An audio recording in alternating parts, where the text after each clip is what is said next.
like the idea that a voice can just go somewhere uninvited, like a dirty thought in a nice, clean mind. Welcome back, everybody. This is Real Talk. I'm Jay, and we're here with our boy Cuzzo from Chronicles podcast and OverTime Reactions. Man, what's going on?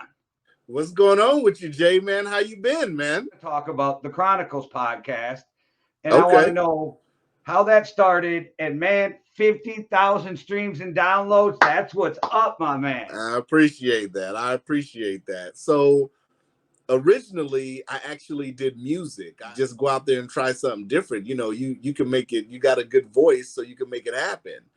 So, you know, years later, I decided to get into podcasting, and, you know, he unfortunately passed away like a month before the first episode. So, you know, I pretty much did the first episode was a tribute to him, and I just been going ever since. You know, rest in peace, Stretch. What's your feeling on this whole Joe Rogan issue? I think, you know, at the end of the day, everybody has freedom of speech, whether you like what they have to say or you don't like what they have to say.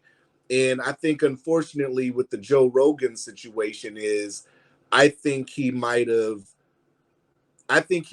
upset the wrong people. I mean, and even I'm pretty sure you'll admit we're worried about our own content. We don't we try to make sure our own content is out there and it's being pushed, and, you know, people are gravitating to it to where we don't have time to worry about Joe Rogan. Joe Rogan's getting a Spotify check. So ultimately our goal is to get that Spotify check too.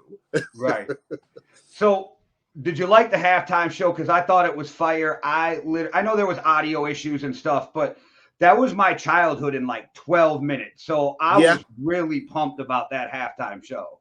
Yeah, I thought it was a good halftime show. You know, I think Dre and Snoop have contributed so much to hip hop over the years.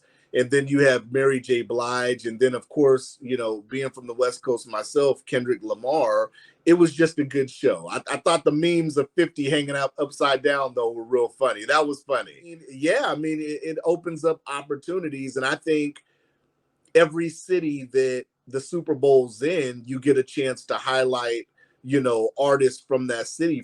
They should just do it whatever cities the Super Bowl's going to be in, just go off of that.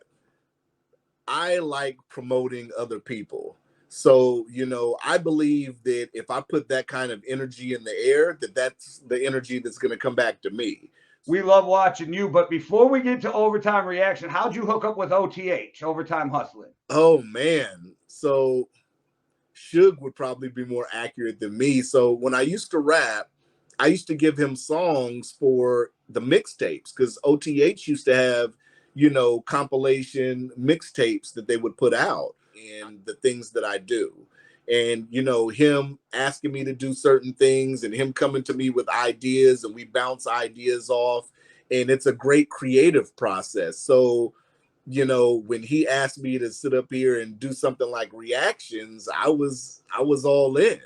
And it takes a lot of guts to get in there and put on gloves. You know, it takes a lot of guts to get in the gym and train and prepare what these fighters do, just because it's not on a main event level like you want it to be, like on a UFC. These fighters are still going out there and they're giving their all. So as content creators, at least I feel like it's my responsibility to call it, you know, the way it should be called, and respect both the fighters. Whether who wins, who loses, you have to respect both of the fighters. Everything's polluted. The environment, the government, the schools, you name it. This radio person is the whole problem.